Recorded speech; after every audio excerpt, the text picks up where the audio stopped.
So if I were to boil likability down into one thing, it would be this. We like people who make us feel good about ourselves. That's it. So our goal, if we want to be liked by others, is to help other people like themselves, to feel better about themselves when they're in our presence.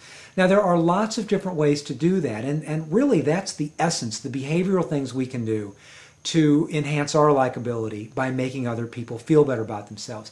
Now, some of these principles, these 12 principles I came up with, just make sense. For example, we like people who like us. We like people who are like us. We like people who we affiliate with good feelings. We like people who elevate our mood. Now, again, there are limits to all of these things as well, but in general, these are 4 of the 12 principles that just make sense. There's other principles of likability, for example, that are not politically correct in any way, shape, or form. For example, we like beautiful, good-looking people. Everybody does. And there's nothing politically correct about that. It's not fair, it's not right, it is what it is. We're either blessed with beauty, and I don't necessarily believe this, or we're not.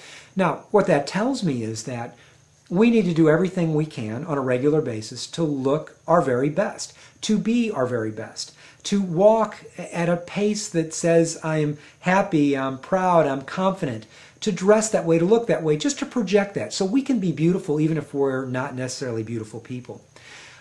Some of the laws of likability just don't make any sense when you first hear them. For example, we like people who we help.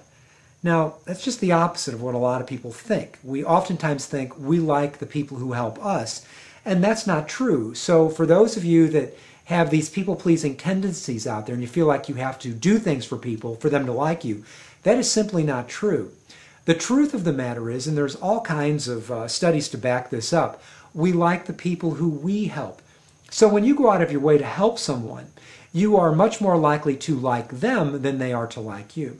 So in a sales arena, for example, or a customer service arena, it's not necessarily a bad idea to ask your customer in a small way or even a big way to help you. And in doing so, when they help you, when they feel good about themselves because they've been able to help you, they're going to feel better about you. Now, I'd encourage you, if you want to look at all 12 principles, go to bobsommers.com, and there's the whole list of those 12 principles that actually make you a more likable person.